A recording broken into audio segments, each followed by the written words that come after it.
The air conditioning in the lobby of Hill Holdings was set to a temperature clearly designed for men in three-piece suits, and I was wearing a cropped white tank top with a sliver of midriff showing above low-slung trousers.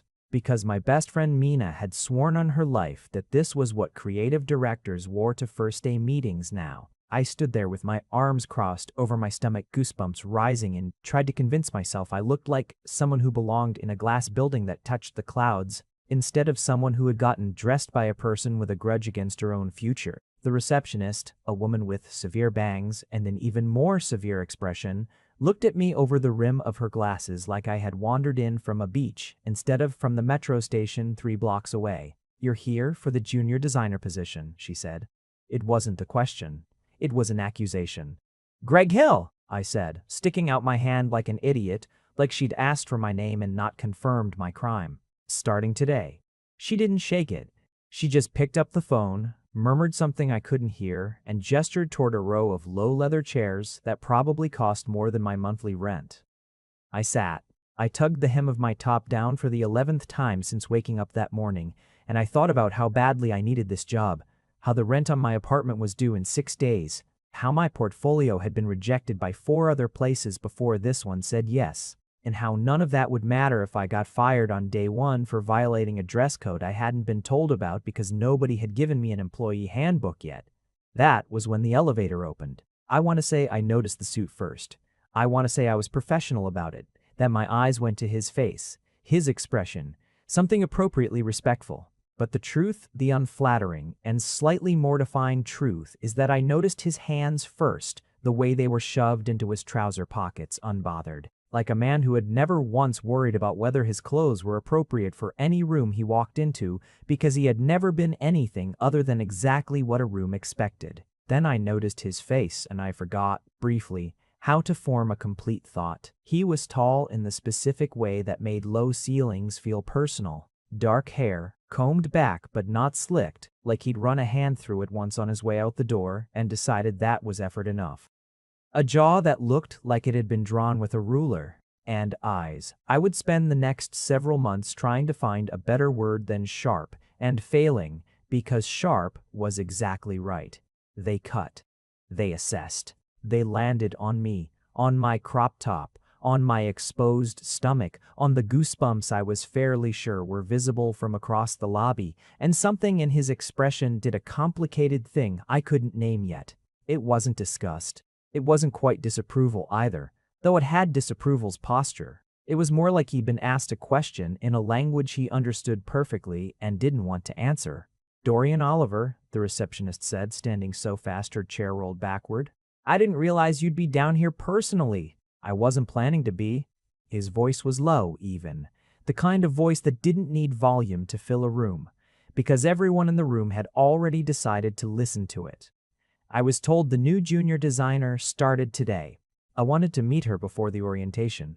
He hadn't looked away from me once during this exchange. I had the strange, dislocating sense of being discussed in the third person while standing directly in front of the person doing the discussing. "Greg," I said, because someone needed to say something, and apparently that someone was going to be me, badly. "Greg Hill. I'm, yes, the junior designer, starting today, which you know, because you just said it. Smooth. Incredible. A real professional, truly." Something flickered at the corner of his mouth. Not quite a smile. The ghost of the idea of one, gone before I could confirm I'd seen it at all. "I know who you are," he said. "Your portfolio crossed my desk 3 weeks ago. The water reclamation campaign for the Coastal Initiative, the typography choices were unconventional." My stomach dropped in a way that had nothing to do with the crop top. "Unconventional bad, or I don't waste time hiring unconventional bad," he said. And then, like he'd surprised himself by saying something almost generous, he turned and started walking toward the elevator, clearly expecting me to follow. "Orientation is on the 14th floor. I'll walk you up." I grabbed my bag and half-jogged to catch the elevator doors before they closed, which meant I arrived inside the small mirrored box slightly out of breath, my top riding up another inch in the process. Which I noticed because his eyes flicked down again, fast almost against his will, before snapping back up to the floor numbers like he'd been caught doing something illegal. The elevator doors closed. The silence inside felt thick enough to spread on toast. "You should know," he said, eyes still fixed on the numbers ticking upward, "that the dress code here is business casual.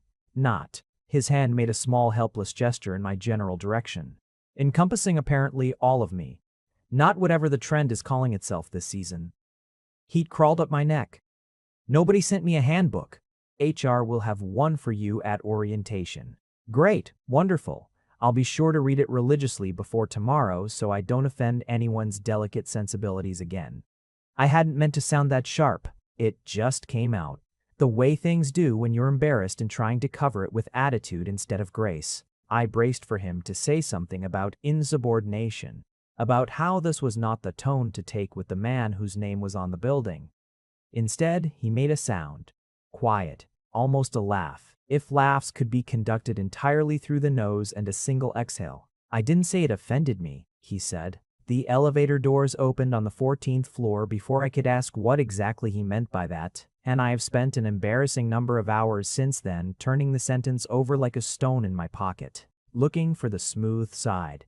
Orientation was 3 hours of HR slides about expense reports and harassment policies, delivered by a man named Felix who had the energy of someone perpetually apologizing for his own existence. I sat in the back with a stack of paperwork and a growing understanding that I had, in fact, worn the wrong thing, based on the very business casual blouses and slacks surrounding me on all sides. Mina was going to die when I told her.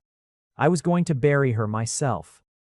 Dorian didn't appear again that day. I told myself I wasn't looking for him, which was a lie I told with a real conviction. The kind of conviction you only need when you're lying to yourself specifically.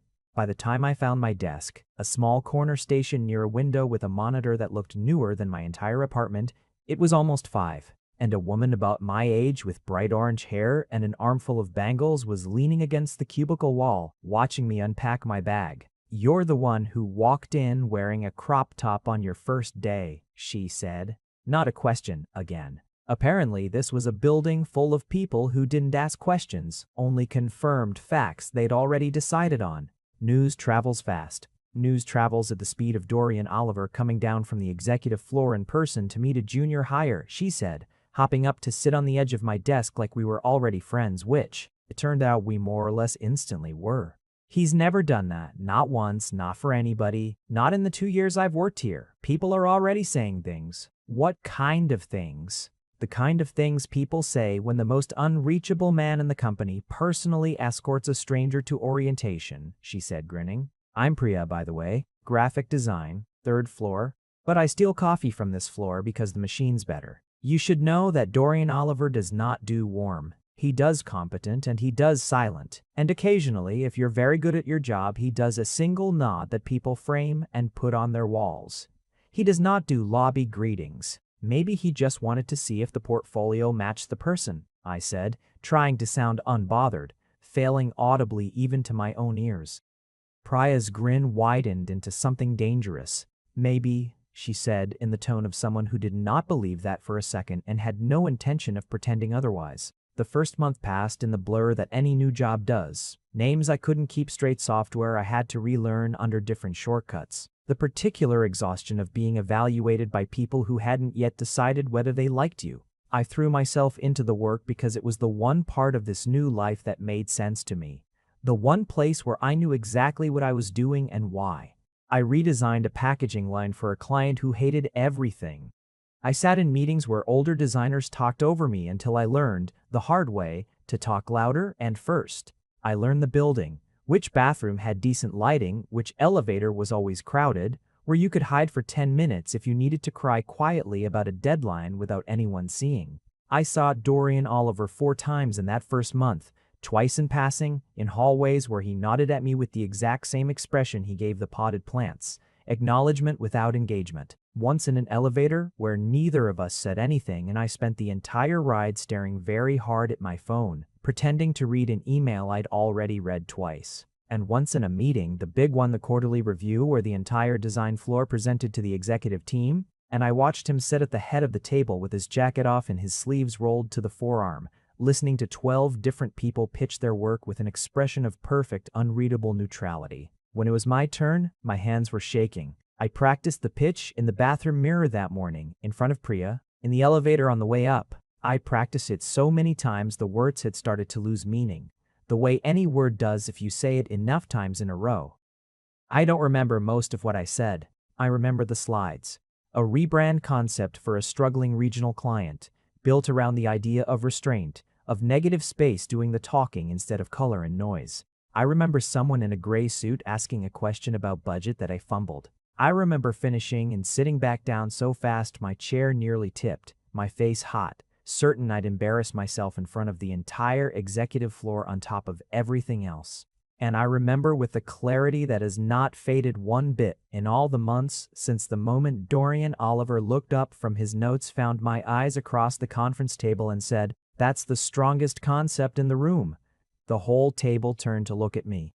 I think I forgot how to breathe for a full 3 seconds. "Run it past procurement for cost," he added, already looking back down at his notes, voice perfectly level, like he hadn't just rearranged my entire nervous system with 6 words. "If the numbers work, it's the lead pitch for the client meeting next week." That was it. He moved on to the next presenter like nothing had happened. But I sat there for the rest of the meeting in a strange glowing daze, replaying the sentence, trying to find the part of it that wasn't real. Afterward, in the hallway, Priya grabbed my arms so hard I nearly dropped my laptop. "Do you understand what just happened?" she hissed, dragging me into the stairwell, which had apparently become our designated location for important conversations. "Do you understand that Dorian Oliver does not compliment work in front of the executive team? Do you understand that I have watched men cry in that room because he said nothing at all about their pitch? Because silence from him is the closest thing to a death sentence this company has." "Maybe the concept was just good," I said, though even as I said it, I didn't fully believe it. Or rather, I believed the concept was good because I'd worked hard on it and I trusted my own instincts by then, but I also suspected, in some small and frightened corner of myself, that there was more going on than the concept. "Greg." Priya looked at me with something between affection and exasperation. "He watched you the entire meeting, not just during your pitch, the entire meeting. I was sitting across from him. I saw it. I didn't say anything. I didn't know what to say. I just felt my pulse doing something complicated and unhelpful in my throat. And I thought about sharp eyes in an elevator and a hand gesturing vaguely at a crop top, and a sentence I didn't say, it offended me, that I still hadn't found the bottom of." The client meeting went well, better than well. The regional rebrand I'd pitched became the centerpiece of a partnership renewal worth more money than I wanted to think about, and somewhere in the celebratory blur of that week, I got pulled into more meetings with the executive floor than any junior designer reasonably should have been, which meant more time in rooms with Dorian Oliver, which meant more time noticing things about him that I had no business noticing, given that he was, in every practical sense, my boss's boss's boss. A man 11 floors and several pay grades above me in every direction. I noticed that he took his coffee black and drank it too fast, like a man who resented needing it. I noticed that he had a habit of rolling a pen between his fingers when he was thinking slow and precise, and that he stopped doing it the moment he'd made a decision, like his hands needed something to do until his mind caught up. I noticed that he listened, actually listened, not the performative nodding most executives did while mentally drafting their next email, and that when he disagreed with something he said so plainly without cruelty, in a way that somehow made you respect the disagreement instead of resenting it. I noticed, with a growing and uncomfortable awareness, that I had started looking forward to the meetings he attended, not because of the work, or not only because of the work. It would have been easier if he'd been cold to me the way Priya's stories suggested he was cold to everyone. It would have been easier if the sharpness in his eyes had stayed pure assessment, pure professional evaluation, the way it had been in the lobby that first day. But somewhere in the second month, something shifted. Subtle enough that I told myself I was imagining it for weeks before I let myself admit otherwise. He started finding reasons to walk past my desk. Small reasons. A question about a file, a note about formatting, a comment on a mock-up I'd left open on my screen. None of them were unreasonable. All of them were things that could have been emailed or delegated to my actual direct supervisor or simply not done at all. But he did them anyway, dropping by my corner of the floor with his hands in his pockets and that same unreadable expression, asking questions whose answers he almost certainly didn't need. This blew. he said one afternoon, leaning over my shoulder to look at the screen, close enough that I could smell something clean and slightly woody, cedar maybe, underneath the corporate scentlessness of his cologne. Why this blue specifically? It tested better with the focus group than the navy, I said, very aware of how close he was standing, very aware that my voice had come out slightly higher than I intended. It's not in the client's brand guidelines. No, but brand guidelines aren't laws of physics. Sometimes the thing that tests well isn't the thing that's already approved. That's sort of the point of testing it.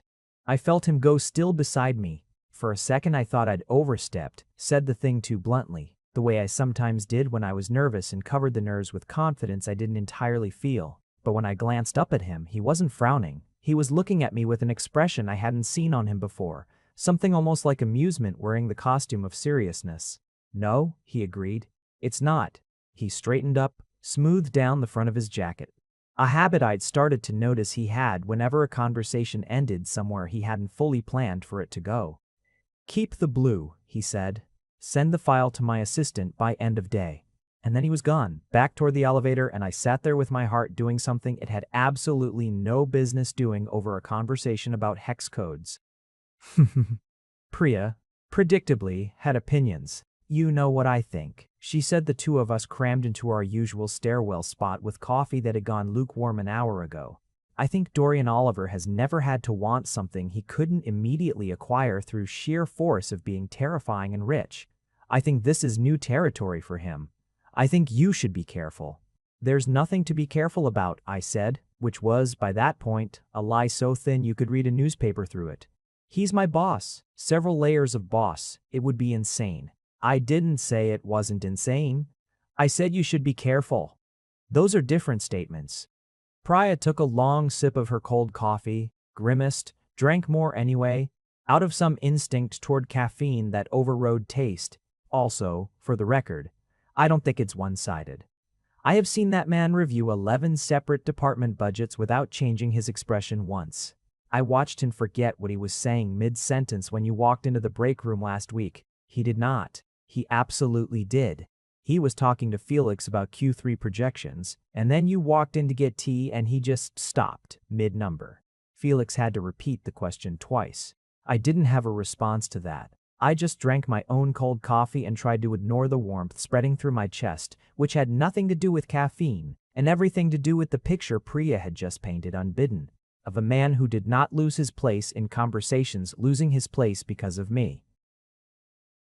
The thing about attraction, I've come to believe, is that it rarely announces itself all at once. It accumulates. It's not the lightning strike moment people write about in songs, or it can be that, sometimes, the first jolt of it, the lobby and the crop top and the eyes that cut straight through me, but the actual falling, the part that matters, happens in small increments you don't notice until you look back and realize the distance you've traveled. It was the way he remembered things I'd mentioned once in passing weeks earlier. A coffee order, a complaint about my apartment's broken radiator, an offhand comment about how I'd grown up nowhere near the ocean and found the company's coastal client work strange and lovely precisely because I didn't fully understand it. He filed these things away and brought them back out at unexpected moments, like he'd been listening more closely than I realized, like I was a project he'd quietly decided to study. It was the way he never raised his voice, not once, not even in the one meeting I witnessed where a vendor tried to blame our team for a delay that was clearly the vendor's fault. He'd simply gone very still, very quiet, and said 3 sentences in a tone so level it was somehow more frightening than shouting would have been, and the vendor had folded within the hour. It was the night I stayed late finishing a deck for a pitch the next morning, the floor empty except for the hum of the cleaning crew's vacuum somewhere down the hall. And I looked up to find him standing in the doorway of the small conference room I'd commandeered, jacket gone, sleeves rolled, tie loosened in a way that made him look almost human instead of like something carved. "You're still here," he said. "So are you. I own the building." A pause. "That's not actually an excuse. I should go home too." "Why don't you?" He considered the question with more weight than it probably deserved, leaning against the doorframe, arms crossed. "I don't like going home to an empty apartment and thinking about work I haven't finished," he said finally. "It's easier to stay here and finish it." There was something unguarded in the admission. Something that didn't match the man from the boardroom, the one who dismantled underperforming vendors with 3 flat sentences. I found myself wanting to ask more, what the apartment looked like, whether it was always empty, whether he'd chosen that emptiness or simply ended up there. But I didn't, because some instinct told me the door he'd opened would close again if I pushed too hard.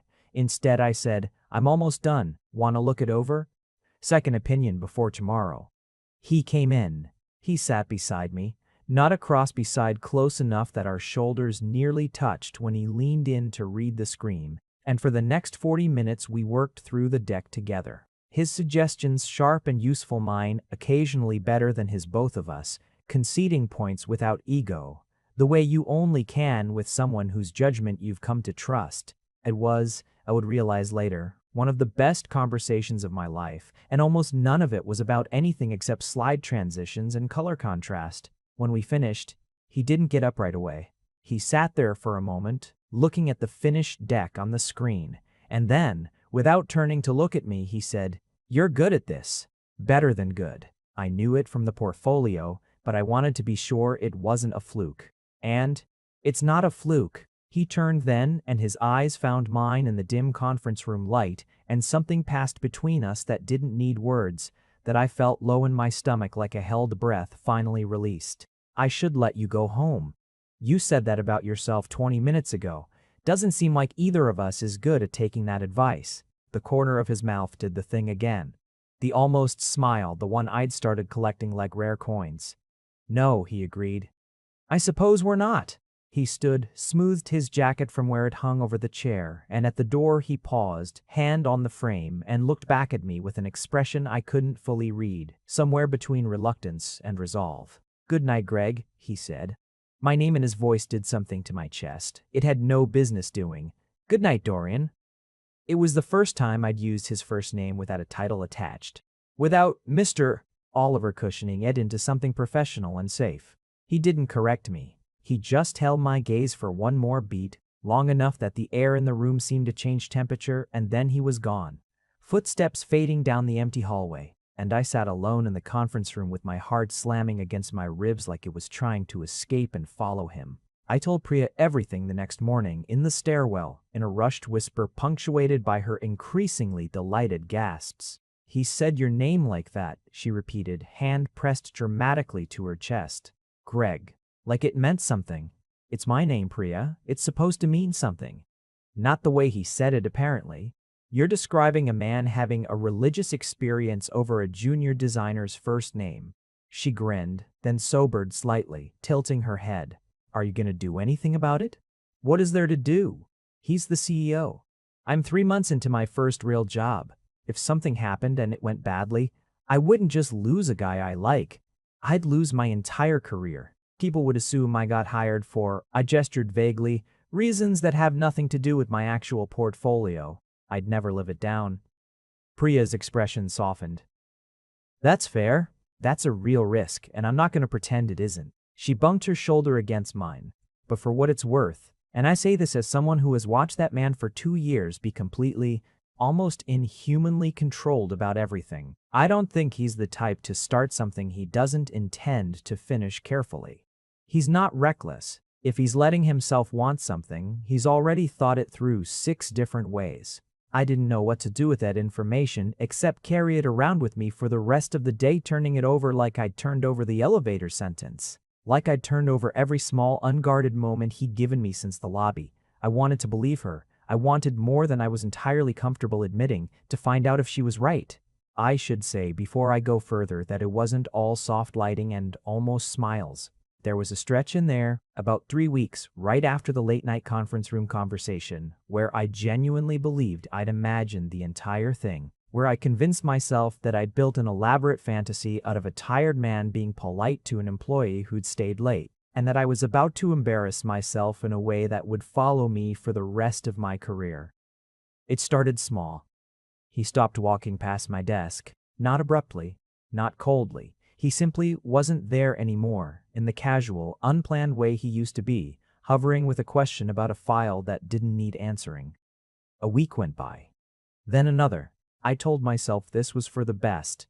that whatever I'd sensed on the balcony of my own imagination had cooled into something more sensible on his end. That a man in his position had 100 reasons to step back from a junior designer he'd been too tired and too caffeinated to think clearly about. Priya didn't buy it for a second. Men like that don't withdraw because they've lost interest, she said. The two of us back in our stairwell, this time with actual hot coffee, since I'd finally learned to drink it before it went cold. They withdraw because they've started caring too much and panicked about it. There's a difference. And I need you to trust me on this, because I have watched a lot of men do a lot of stupid, avoidant things in my life. Or, I said, he realized it would be a catastrophically bad idea and is quietly letting it go, which is the mature and correct thing to do, and I should respect that and move on with my life. You could do that, Priya agreed. You could also ask him directly instead of constructing two entirely different psychological profiles for a man you've known for 3 months. I didn't ask him directly. I am, on reflection, not always the bravest person, despite what a crop top might suggest about my general approach to risk. Instead, I threw myself harder into work, which had become something of a pattern for me by then. Anytime my personal life got complicated, I disappeared into a project until the complication either resolved itself or got buried under enough deadlines that I stopped having the bandwidth to think about it. The project that absorbed me that particular stretch was a rebrand pitch for a mid-sized client in the wellness space.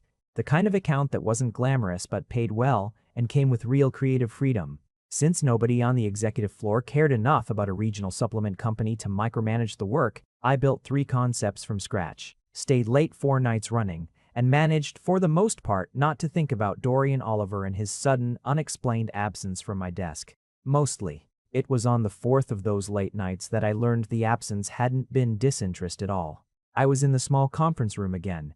It had become, without either of us deciding it consciously, something like our space, the place things happened between us that didn't happen anywhere else in the building. Finishing a deck around 9, when I heard a voice in the hallway that I recognized immediately, low and clipped in a way I'd never heard from him before. Tense. Controlled in the specific way people get controlled when they're trying very hard not to show how not controlled they actually are. I wasn't trying to eavesdrop. I want to be clear about that. But the conference room door was open, and the hallway was empty except for him and whoever he was on the phone with. And his voice carried in that particular way voices do in glass-walled corporate buildings designed by architects who apparently never considered acoustics as a feature worth caring about. "I'm not discussing this with you again," he said, and there was an edge in it I hadn't heard before, something old and tired underneath the irritation. "I told you when I took this position that I wasn't interested in the board's opinion on my personal life, and that hasn't changed because someone noticed me having a conversation at a work event." A pause. Whoever was on the other end said something I couldn't make out. "It's not a liability. It's not anything yet," which is precisely the conversation I'm trying to have, the dignity not to have with you over the phone. Another pause, longer this time, and when he spoke again, his voice had dropped, gone quieter, almost private. Like he'd forgotten the hallway could carry sound at all. "She's the most talented person to walk into this building in years. And if I'm careful, if we're both careful, there's no reason this has to be the scandal you're so eager to imagine it as. I'd ask you to trust my judgment, since you've apparently trusted it about everything else for the last 6 years." I sat very still in the conference room, my heart doing something complicated and loud, and I understood, all at once, exactly why he'd stopped walking past my desk. Not because he'd lost interest, because someone, a board member, apparently someone with enough standing to call him directly and question his judgment, had noticed something, and he'd pulled back to protect me from the consequences of being noticed before either of us had decided what we actually wanted to do about it. The call ended. I heard his footsteps in the hallway slower than usual, and then he appeared in the doorway of the conference room, visibly startled to find me there. His composure reassembling itself in real time across his face like a curtain being drawn. "You heard that," he said, not a question. We were, apparently, still in the part of our relationship where neither of us asked questions we already knew the answers to. "Some of it." He came in and shut the door behind him, which he'd never done before, and leaned back against it for a moment with his eyes closed, looking for the first time since I'd met him. Genuinely tired in a way that had nothing to do with hours worked. "I owe you context," he said, "and possibly an apology for the distance the last few weeks. I wasn't being cold for the sake of being cold. Someone on the board saw us on the balcony at the gala. Not the kiss. Thankfully, the timing worked in our favor there, but enough.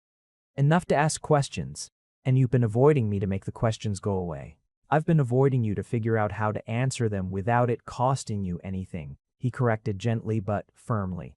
Like the distinction mattered to him a great deal. There's a difference between protecting myself and protecting you, and I should have told you what I was doing instead of just doing it. That was a mistake. I'm not good at this. I want to be honest about that. I've spent so long keeping every part of my life compartmentalized and controlled that the instinct to do that here, with you, when it matters more than anything else has in years, was apparently very hard to override. Something in my chest loosened, slow and warm, the suspicion and hurt of the last 3 weeks dissolving into something gentler. You could have just told me, I said. I'm not made of glass. I would rather know what's actually happening than spend 3 weeks constructing increasingly bad theories about why you'd stop talking to me. What theories? Mostly that I'd imagined the entire balcony conversation and you were too polite to tell me directly that you didn't actually mean any of it. He crossed the room in 3 steps and took my face in both hands, an intensity in his expression that erased any lingering doubt I might have been carrying. I meant every word of it, he said. I'm going to keep meaning it. Badly and imperfectly probably, because I'm clearly not naturally good at the parts of this that involve communicating instead of just controlling outcomes. But I meant it. None of this was ever about losing interest. It was about being terrified of getting it wrong and costing you something you didn't sign up to risk.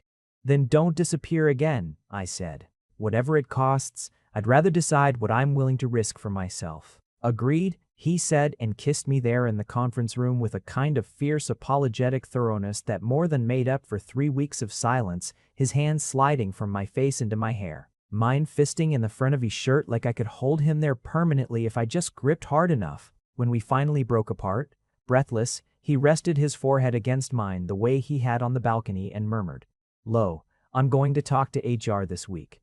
Properly. Get ahead of it instead of letting the board control the narrative. I want this done right, Greg. I want you to never have to wonder whether you earned anything here on your own merit because you have, completely independent of anything happening between us. I won't let anyone take that away from you, including myself if I'm careless." "Okay," I said, softer than I meant to. "Okay." He was true to his word. Within 2 weeks, my reporting line had been quietly restructured, moved to a different creative director, a sharp, kind woman named Essie who ran the brand strategy team and who, it turned out, had wanted me on her roster since the water reclamation portfolio had crossed her desk months earlier anyway. The change was framed internally as a natural promotion, a recognition of growth, which had the added benefit of being entirely true. Dorian no longer had any direct authority over my role, my reviews, my compensation. The conflict of interest, on paper at least, evaporated. The board member who'd called him a stern, silver-haired man named Aldous Price, who I would later meet at exactly one excruciating dinner, was, predictably, not fully satisfied even by this. There were a few tense weeks where I caught Dorian on the phone again, voice low and controlled in that same hallway-carrying way, defending decisions that were entirely his to make.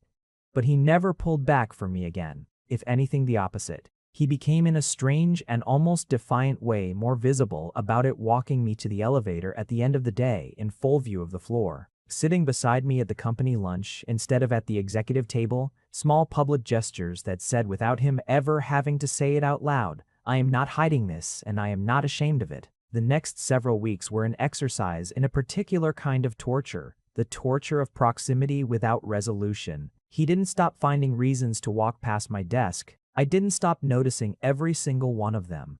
We had 2 more late nights working on decks together, both of which ended with him standing in a doorway saying my name like it cost him something to say it so plainly, and both of which left me lying awake afterwards, staring at my ceiling, trying to figure out what exactly was happening between us and whether I was imagining the size of it. The breaking point, if you could call it that, though it felt less like breaking and more like something finally settling into the shape it had always been trying to take, came at the company's annual gala, a glittering, overproduced affair on the top floor of a hotel downtown, the kind of event where everyone's a slightly more polished version of themselves and the champagne never stops circulating. I wore an actual dress this time, dark green, fitted, nothing like the crop top that had started all of this.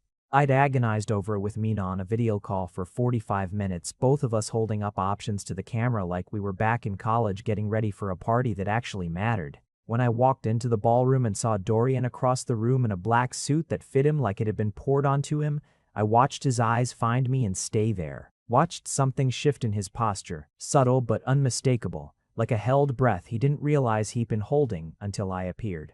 We didn't speak right away. There were obligations, clients to greet, colleagues to small talk, the entire performance of a corporate gala that neither of us could skip. But every time I glanced across the room, he was already looking. Or looked a half second after, like our attention kept circling back to the same point no matter how many other conversations pulled at us. It was nearly 11 when I finally ended up near the balcony doors.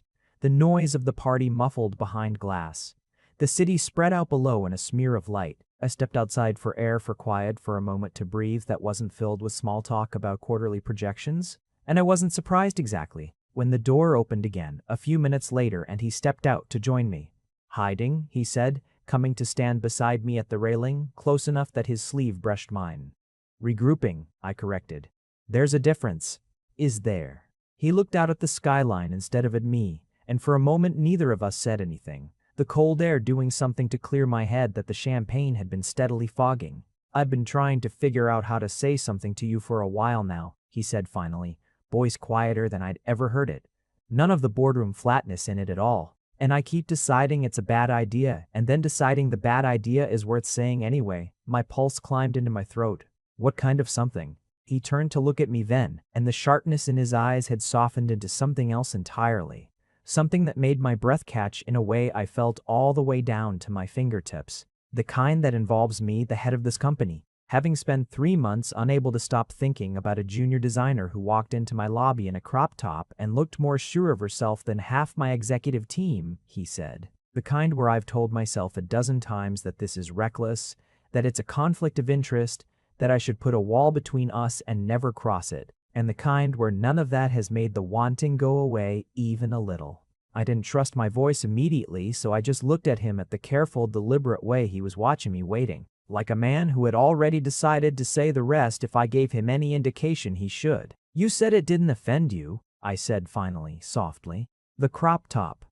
In the elevator. You said you didn't say it offended you." Something flickered across his face. Recognition, maybe surprise that I'd remembered, that I'd carried the sentence around for months the way he apparently had.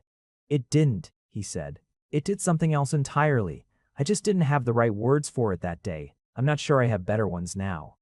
"Try." He reached out, slow enough that I had every opportunity to step back, and brushed a strand of hair away from my face, his fingers warm against my temple, lingering there a moment longer than the gesture strictly required. "You walked into my building like you already belonged there," he said.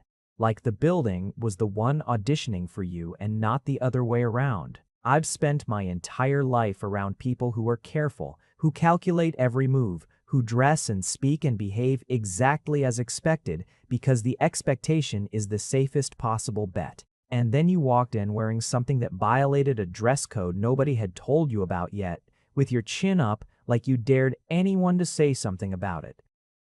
I don't think I've stopped thinking about it since. I was terrified, I admitted. I thought I was going to get fired before my first meeting even started. I know, I could see it underneath the confidence. That's the part that got me, if I'm honest. Not just the nerve, the fact that you were scared and did it anyway. His thumb traced once along my jaw, light, almost reverent. "I don't make a habit of wanting things I can't have cleanly. This isn't clean. I'm your employer. There are about a dozen reasons I should walk back inside right now and never say any of this to you again." "But you're not going to." "No," he said, low, certain. "I'm not." The kiss, when it came, wasn't rushed. It was the opposite, slow, deliberate, the kind of kiss that felt like the answer to a question we'd both been circling for months without saying out loud. His hand slid from my jaw into my hair, careful, like he was memorizing the shape of the moment even as he lived it. I felt the cold balcony railing at my back, the muffled party noise behind the glass, the city lights blurring at the edges of my vision as I closed my eyes and let myself stop overthinking it, just for a moment. Just long enough to feel what it was instead of analyzing what it meant. When we finally broke apart, he kept his forehead resting against mine, both of us breathing a little unsteadily, and I felt him smile, actually smile, not the almost smile I'd been collecting for months, but something real and a little disbelieving, like he hadn't quite expected to get here either. "This complicates things considerably," he murmured. "Considerably," I agreed. "I'm not interested in uncomplicating it." His hand found mine on the railing, fingers lacing through mine with a certainty that contradicted every careful, controlled thing I'd watched him do for the last 3 months. "Whatever this costs us to figure out, the optics, the policy, the conversations we'll need to have with HR and the board and probably half the executive floor, I'd rather have it complicated and real than simple and without you in it." I laughed, a little breathless, a little disbelieving myself. That might be the most romantic thing anyone has ever said to me, using the word optics. "I contain multitudes," he said dryly, and there it was again, that flicker of humor underneath the composure, the version of him I suspected almost no one else got to see.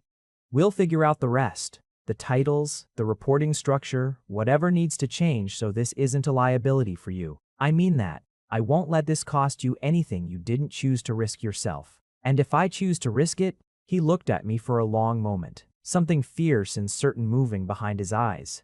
"Then I'm not going anywhere," he said simply. We stood there a while longer, hands joined. The city spread out below us, indifferent to the fact that something had just permanently shifted between two people on a balcony, 11 floors above a party neither of us particularly cared about anymore. Eventually we'd have to go back inside, separate at a careful distance, navigate the genuinely complicated logistics of what it meant for the CEO of a company to fall for a designer 3 months into her first job there. There would be HR conversations. There would be a transfer of my reporting line to another department head, quietly arranged within the month, so no one could credibly claim a conflict of interest. There would be gossip, some of it unkind, most of it eventually overshadowed by the simple, stubborn fact that we were good together in a way people couldn't argue with for long once they actually watched us. But that was all later.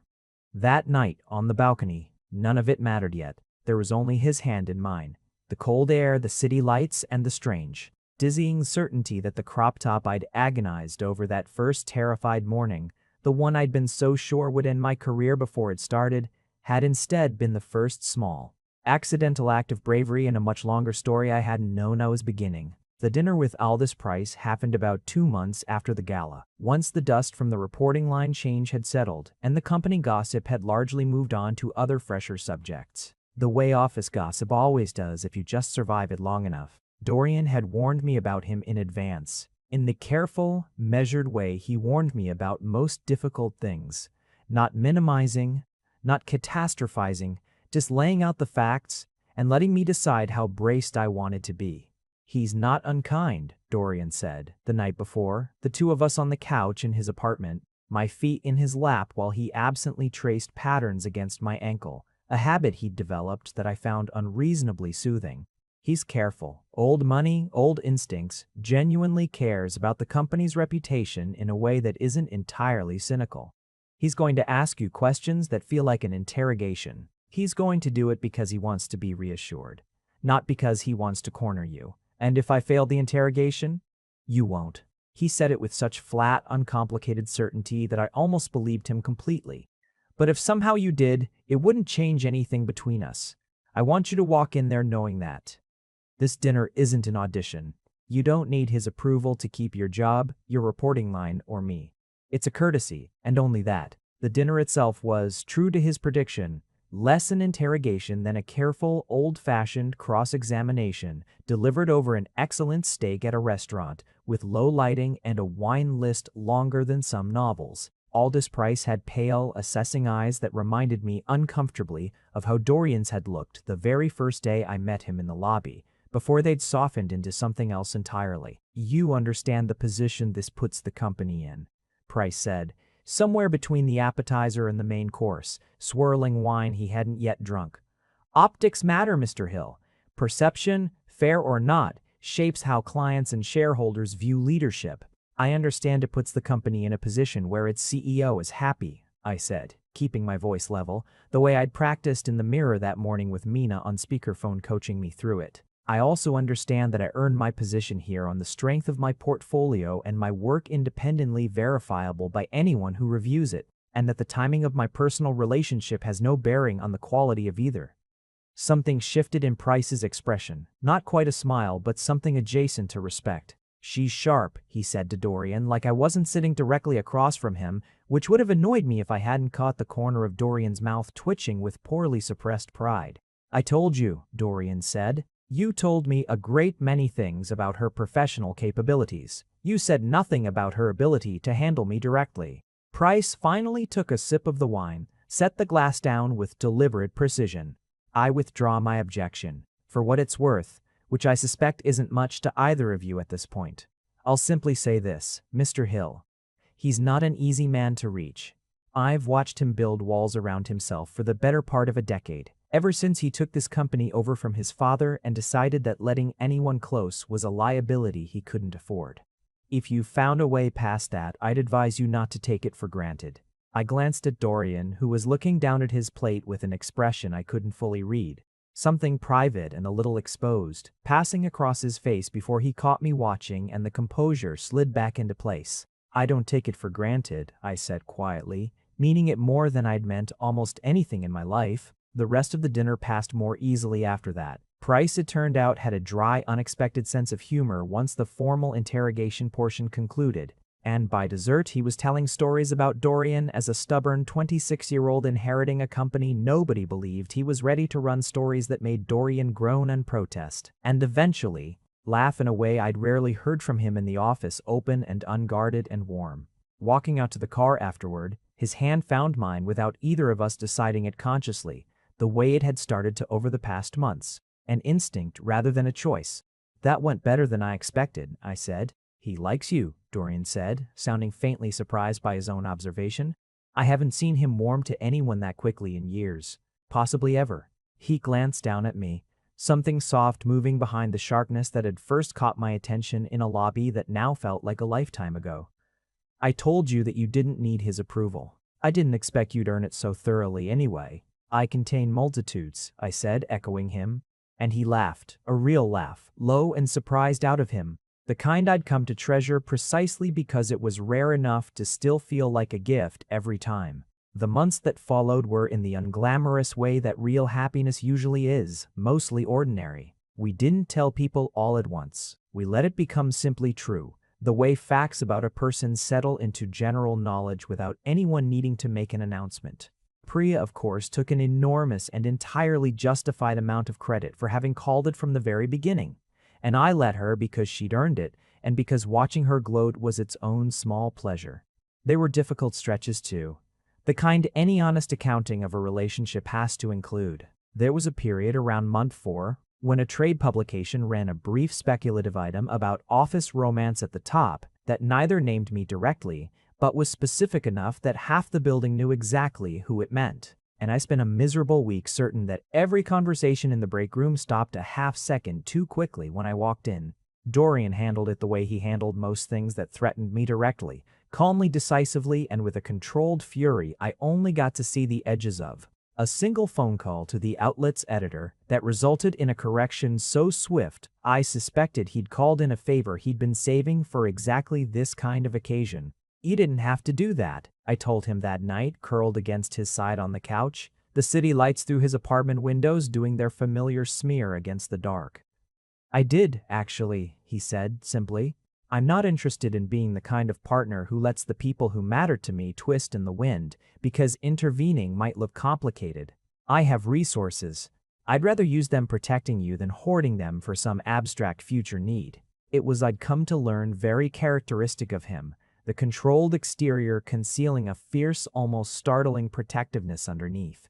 The kind that had nothing performative about it and everything to do with a man who'd spent so long keeping people at arm's length that when he finally let someone in he did it completely, without half measures. By month 6, the gossip had faded into background noise, the way most office gossip eventually does once it stops being novel. My career, against every fear I'd carried into that first terrified morning, hadn't suffered for any of it. If anything, the regional rebrand had become something of a case study within the company, cited in 2 separate new business pitches, And EC had already started talking about a promotion timeline that had nothing to do with who I went home to at night. 6 months later, I still keep that white tank top folded in the back of my closet. I never wear it to the office. We settled into something steadier and more careful than that. Something built on actual hours of work and trust rather than a single bold outfit choice. But I can't bring myself to get rid of it either. Sometimes late at night, when Dorian's reviewing reports at the kitchen table of the apartment we now share, sleeves rolled pen turning slowly between his fingers, the way it does when he's thinking. I catch him looking up at me across the room with an expression that still after everything makes my stomach drop the exact same way it did in that overly air-conditioned lobby on my very first day. What? I ask, because I always ask, even though I always know the answer now. Nothing, he says, the corner of his mouth doing the thing. The real smile now, the one that used to be so rare and now happens so often I sometimes forget to be surprised by it. Just thinking about a crop top. You're never gonna let that go, are you? No, he says, setting down his pen, crossing the kitchen to where I'm standing, sliding his arms around me like it's the most natural motion in the world. Like he's done it 1,000 times and intends to do it 1,000 more. I don't think I am. And honestly, neither do I. If you made it to the end, you're my kind of person. Leave a subscribe, comment down your favorite part of the story, and if you want early access to videos, exclusive content, or just want to support the channel, hit that join button right below the video. Even one member genuinely means the world to me. See you in the next one.